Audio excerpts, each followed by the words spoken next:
This is John Henry Weston for LifeSiteNews.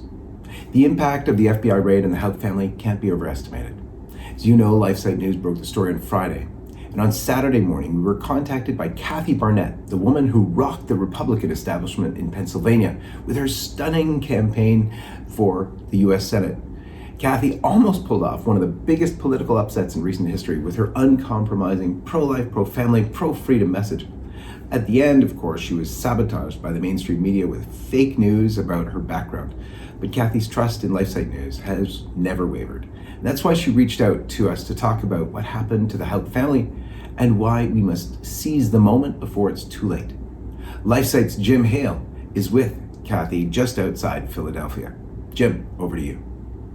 Well, thank you, John Henry. I have come to Abington, Pennsylvania, and Kathy has been so gracious to take the time to meet with us. Kathy, I know you've been doing interviews all week. Thank you so much for being back with us here on LifeSiteNews. Kathy, last time we saw you was back, I think it was January, at one of those incredible campaign stops that you had with Doug Mastriano. Before we talk about the FBI raid that has just shocked us all, can you just tell us how you're doing since you launched that exhilarating senatorial campaign bid?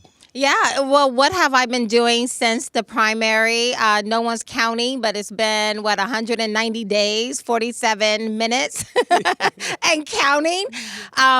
I've fallen back into my family. Just imagine we were out there on the road for over 13 months. We were going more than 1,500 miles a week towards the end, out there with the people. That was my audience. I wanted to spend time with them.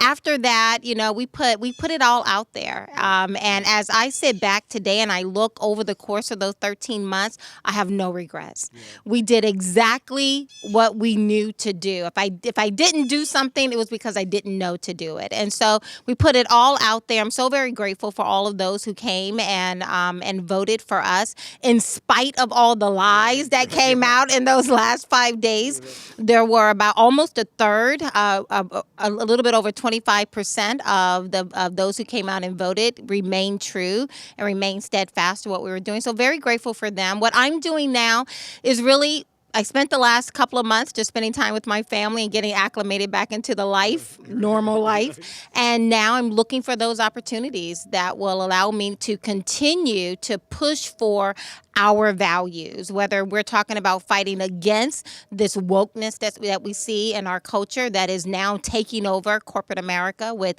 ESG, environmental social governance mandates and ordinances, or whether it is doing what we're going to talk about today, looking at what the FBI, the Biden administration, weaponizing the FBI to now attack American citizens, right? Whether we're talking about saving the lives of some of the most innocent Americans among us. I'm looking for those opportunities that will allow me to continue to push those particular values. Well, Kathy, I know you've taken a much deserved risk, but you had to speak out about this.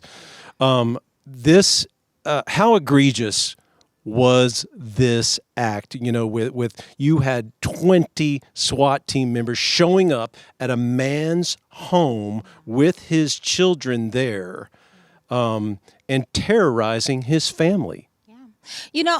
And this is something that I've been talking about for some time now. I used to say to people, how far in the sand do you think you're going to need to stick your head in order for the left to just ignore you, right? And I would say to people, you can't stick your head far enough into the sand and think that what is happening as we were watching our nation move more and more to the left, you're not going to be able to stick your head in the sand and pretend this isn't happening. This is happening. And so what happened to the Houck family, where he woke up early Friday morning to, roughly 20 law enforcement agencies, a mixture between the FBI and the state police, coming to his home, guns drawn, pointed at him. The wife said pointed at her and pointed at random places in the home. They have 7 very young children. And this is what he woke up to what they are alleging that he did over a year ago.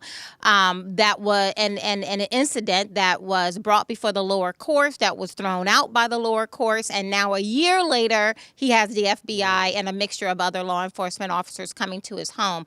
This is you and me, America, right? So this is not just the FBI being weaponized against political dissidents or those that they don't agree with from in the political sphere, like Donald Trump or Mike Lindell or General Flynn or some of those. This is now coming to you and I, right? And again, like I said earlier, I'm looking for those opportunities that allows me to use the platform that I've been given to speak out and push against wrong, against evil. And this is exactly what this is. The FBI showing up in this gentleman's home. Well, Kathy, this is the Justice Department of the United States, the Attorney General of the United States. This is how they have decided to wage war against their opponents, using military type tactics. And what does this say about where our country is right now? Yeah, it's very scary, right? These are the kinds of incidents we read about taking place in China or taking place in Iran or taking place in Venezuela, but never, or in Cuba, but never in our wildest imagination did Americans believe that these are the kind of cases we will be waking up to, where you're in a drive-through at Hardee's, I don't know where Mike Lindell was, and the FBI just descend upon you and take your phone, right? Or if you're in your home, in the privacy of your home, that the FBI would just walk into your home and just be able to take whatever they want, right? That's what happened to President Trump at Mar-a-Lago. But it's not just them. Now, again, they're pointing those same tactics, the weaponization of the federal government against individual citizens. Mr. Houck, he is, from my understanding, he runs a homeschooling program, a classical conversation homeschooling program. He's a co-founder of a ministry called King's Men, where he disciple young men, him and his son, for many years now. Drive about 2 hours every Wednesday to go stand outside of a Planned Parenthood and peacefully pray for those who are going in and to hopefully offer them an alternative to ending the life of their young child. That's you. That's me, right? Of just everyday Americans who don't have our head in the sand, but looking around to say, these are the few talents and gifts that I have. How can I use them in the service of my country and fellow citizens? This is us, right? And so, again, it's very unnerving. And let's talk about the FBI just for a moment now, because right now we have Senator Chuck Grassley and Congressman Jim Jordan have been approached by dozens, right, of FBI whistleblowers coming out specifically talking about how the FBI under the DOJ of Mr. Garland and President Biden, that administration, is weaponizing the FBI. So these are 2 different elected officials, one a senator, Chuck Grassley, then you have Jim Jordan. And each of them have about 12, a little bit over 12 FBI agents who have now presented themselves as whistleblowers, talking about 2 different issues, right? That is the weaponization of our federal government against the people. And how can the average citizen stand up to that? We don't have a Donald Trump or a General Flynn or a Mike Lindell's platform. So how do we do that? Every single American should be up in arms right now about what is happening. Have you ever made a donation to a political candidate that the left may not agree with? Have you ever sent money to a ministry, to an underground church ministry in China or Iran, right? So as you begin to see with the federal government now hiring 87,000 IRS agents, where now we have the Biden administration coming out talking about doing research on a centralized banking digital currency that will take the place of the US dollar. And now they can actually track where you're sending your money. This is where we are heading. These are the things that take place in totalitarian communist regimes. And never did we ever think this would happen here, right? In the past, people may have called us conspiracy theorists. But now it's taking less than 3 months for a theory to become a reality for a lot of people. Yeah. Kathy, and where is Joe Biden when 5 full-term aborted babies are found in dumpsters, in Washington, D.C.? Where is Joe Biden when, in Merrick Garland, when pregnancy centers, who are reaching out to mothers, trying to help mothers who want to have their babies, these places are being attacked. They don't seem to care about that. Yeah, and that's a reality. I mean, think about it. I mean, how do we determine life? At a heartbeat, right? And these are some of the most innocent people in our civilization. And if we are not willing to do our part to bridge the gap, to stand in the middle, to be a voice to the voiceless, to be able to help those who can't help themselves, who are we as a country? When it comes down to my body, my choice, and this is an inconvenience to me, and that should be justification enough for me to murder another human being, how long do you think that kind of mentality will run past the baby in the womb to a senior citizen who some may think have outlived their usefulness, right?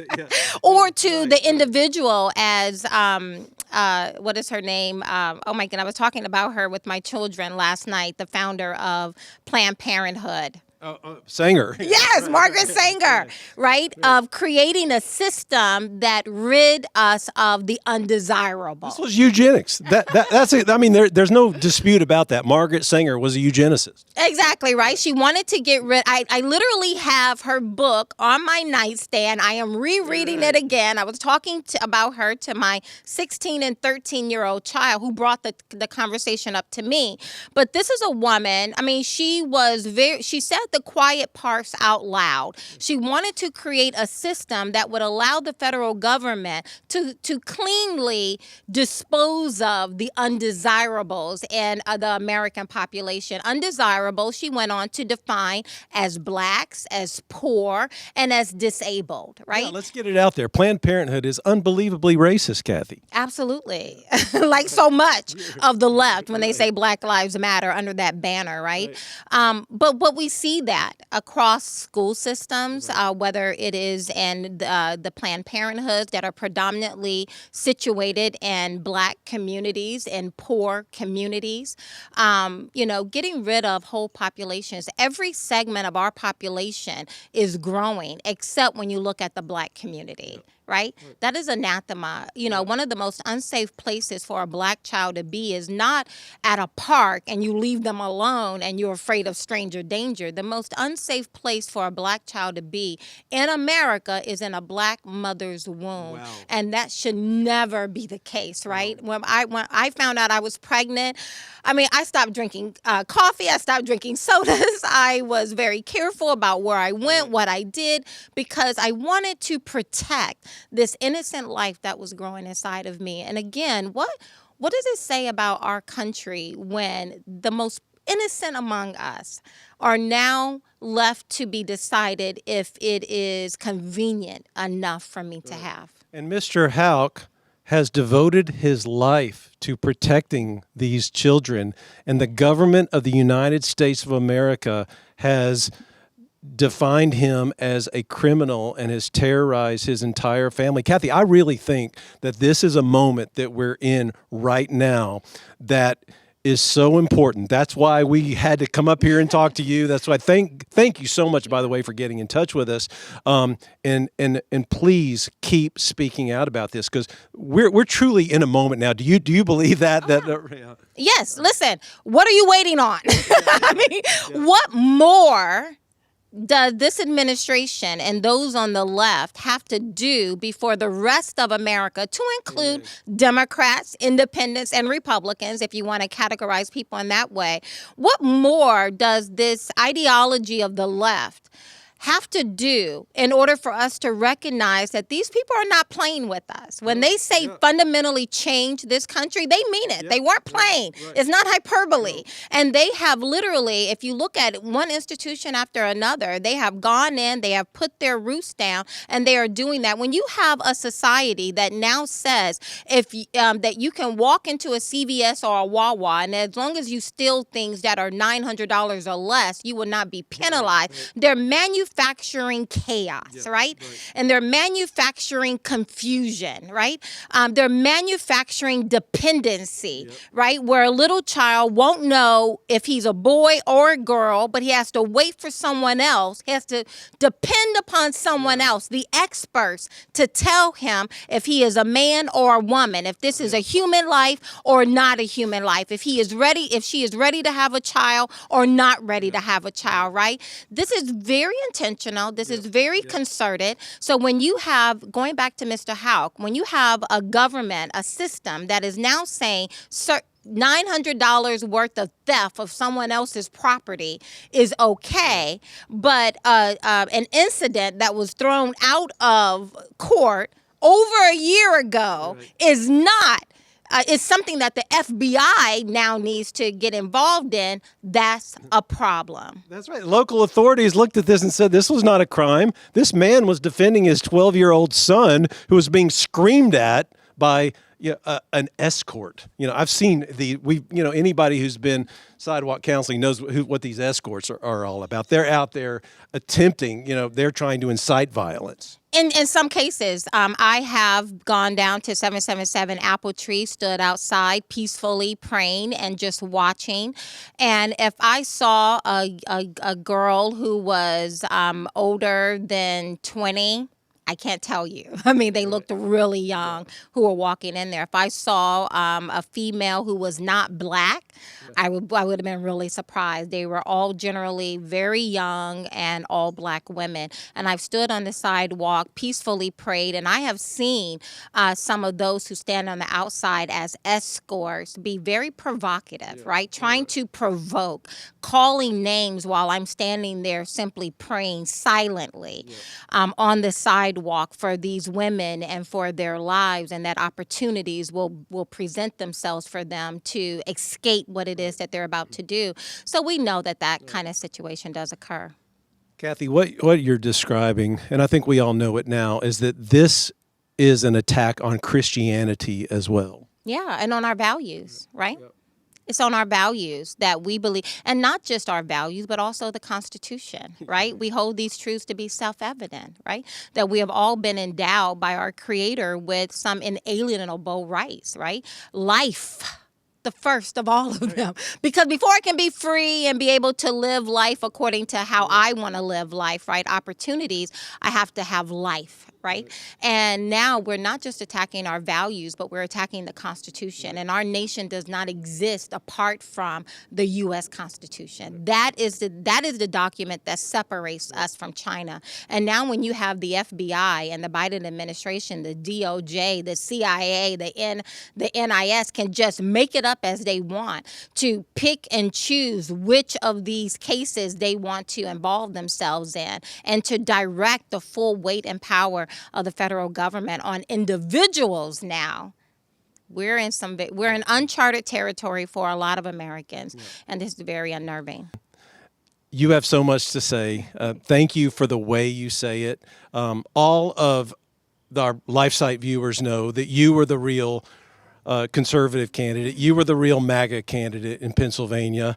It was awful the way that all this fake news came out about you in the very end and tried to discredit you. But I want you to know that our viewers were praying for you. And everybody, I think, knows the truth. You should be running right now. You would be winning in the state of Pennsylvania right now if you were the Senate candidate. We need more people like you. So I have to ask you, Kathy, you're a young woman. Are you going to run again? I don't know. I don't know. The jury is still out on that. I have such a passion for finding out what is true and pointing other people to down that particular path. That is my passion. That is who I am. And again, I am weighing options on which avenue I will take, whether in the private sector or back in the world of politics, or maybe in television, LifeSite, hint, hint. But who knows what it is. But what it will be, by the grace of God, my desire is to continue to push our values. We have so many good people. I met so many good people, just amazing people on the campaign trail, and I think about them often. And I see when I think of a county, I see faces. I'm remembering their stories, and so as you're praying for me, I'm praying for you. I'm praying for our nation, because I think we are at a point where only God can help this nation. So many things are being attacked. At the very foundation of who we are, whether we're talking about the weaponization of the FBI, 87,000 new IRS agents who may or may not be armed, by the way, right? We know that. That's no joke. It is happening, right? And we have some options. We can either pretend this isn't happening and go to our vacation spot and try to live out the remaining few days, or we can look around and become very prayerful about, what's next. And that's not just something for me. I am you was my motto when I was on that campaign trail. I am a nobody in the grand scheme of things. Especially if you look at people like Sean Hannity, who was telling people I'm a nobody relative to some of the others who are running, right? Yeah. I have never exaggerated one aspect of who I am. I'm a little black girl who grew up on a pig farm in southern Alabama. I grew up in a home with no insulation, no running water, an outhouse in the back and a well on the side. But I've learned enough with my shared experiences in life that this is the greatest country that has ever existed. I met so many people over the course of my life, and especially during this campaign, people, immigrants who have come to America seeking that shining light on a hill to create a different lifestyle, a different pattern, a different direction for them and their children. And America has provided that, not just for the immigrant who is coming to this country looking for a new start in life, but for me, for someone who grew up underneath a rock. And I want to preserve that and hand that America full of opportunities over to my children, right? And over to my children's children. And I want that not just for my family, but for all of the families in America. That is what I was running on. And it wasn't just because some consultant did a survey and told me this is what I should say, but this is who I am. And so that aspect of me still exists. Kathy, that's why we love you so much. That's why, your video went viral when we came out to meet with you on the campaign trail. You set off a bomb in the Republican Party establishment because you are a truth teller, because of your unabashed love for this country, because you are unapologetically Christian. Yes. And that resonates with people, the authenticity. So we need you, Kathy. Kathy, don't go away. I just want to, you talked about media. If you want to come work for LifeSite, I'm sure we would love to have you. You could probably start your own network. But why is alternative media important? Oh, because where else are you going to get true news? Fake news, legacy media right now. And it's so unfortunate, right? Like we used to kind of, tongue in cheek say, Fox News is the only source of, the only outlet that speaks on conservative issues. Wrong. Very much so, right? think about, again, just for a moment, flash back to those last 5 days of my campaign. It wasn't the left that was coming after me. It wasn't Democrats who were coming after me. It was my own. The establishment and yes, the shameful people on Fox News. Sean Hannity. I mean, what a jerk. But, but he got his marching orders for someone, right? And like a good little boy, he went out and carried out those marching orders. And so that is something we should never forget. I am not going to pretend that didn't happen because we must speak truth to the evils, to what is wrong. And that was just downright evil, right? But now that's bigger than just me, because the next conservative candidate who should come, who actually embody our values as quote unquote Republican Party, that person will be next, right? And then they will beat that person down, drag that person off, make that person lose so that they can elevate one of their own. And then we will be told, just hold your nose and vote for the lesser of two evils, right? What has the lesser of two evils gotten us as a country, right? Our values as conservatives, I was saying to someone the other day, Republican establishments are treating conservatives the exact same way Democrats treat black people, right? We often call it, I often call it the Democrat plantation where black people reside, right? 92 to 95% of black people vote historically Democrat. And yet when you look at those particular areas where black people primarily live, I mean, poor schools, low home ownership, ducking and dodging bullets. The crime rate is astronomical. And now the National School Report just came out, putting a spotlight on what has happened across our nation during the last couple of years of COVID, when schools were shut down and businesses were shut down, and our children have suffered. But those who have suffered the most are black children, right? And it was primarily Democrat governors and Democrats themselves and Democrat, leaning unions who wanted to keep the schools closed. So they say they love black people, and yet they do the very things that harm black people. Now, take that analogy and move it over here to Republican establishment and conservatives, right? Because Republican establishments are now beginning to treat conservatives the exact same way Democrats treat black people. They do not represent our values. We now have 87,000 new IRS agents. The Green New Deal has been passed. Almost $400 billion has been put to the side for that. We now have red flag laws. I mean, we now have roughly 5 million illegals who have crossed our borders, and there is no end to that. No one is doing anything. Fentanyl is flooding our streets. And Lindsey Graham thinks that a 15-week ban is a good idea. And now you have Lindsey Graham coming out introducing a 15-week ban. But on top of that, we have others, just espousing some really crazy things. So we are told to hold our nose as conservatives, vote for the lesser of two evils. But what has that gotten us?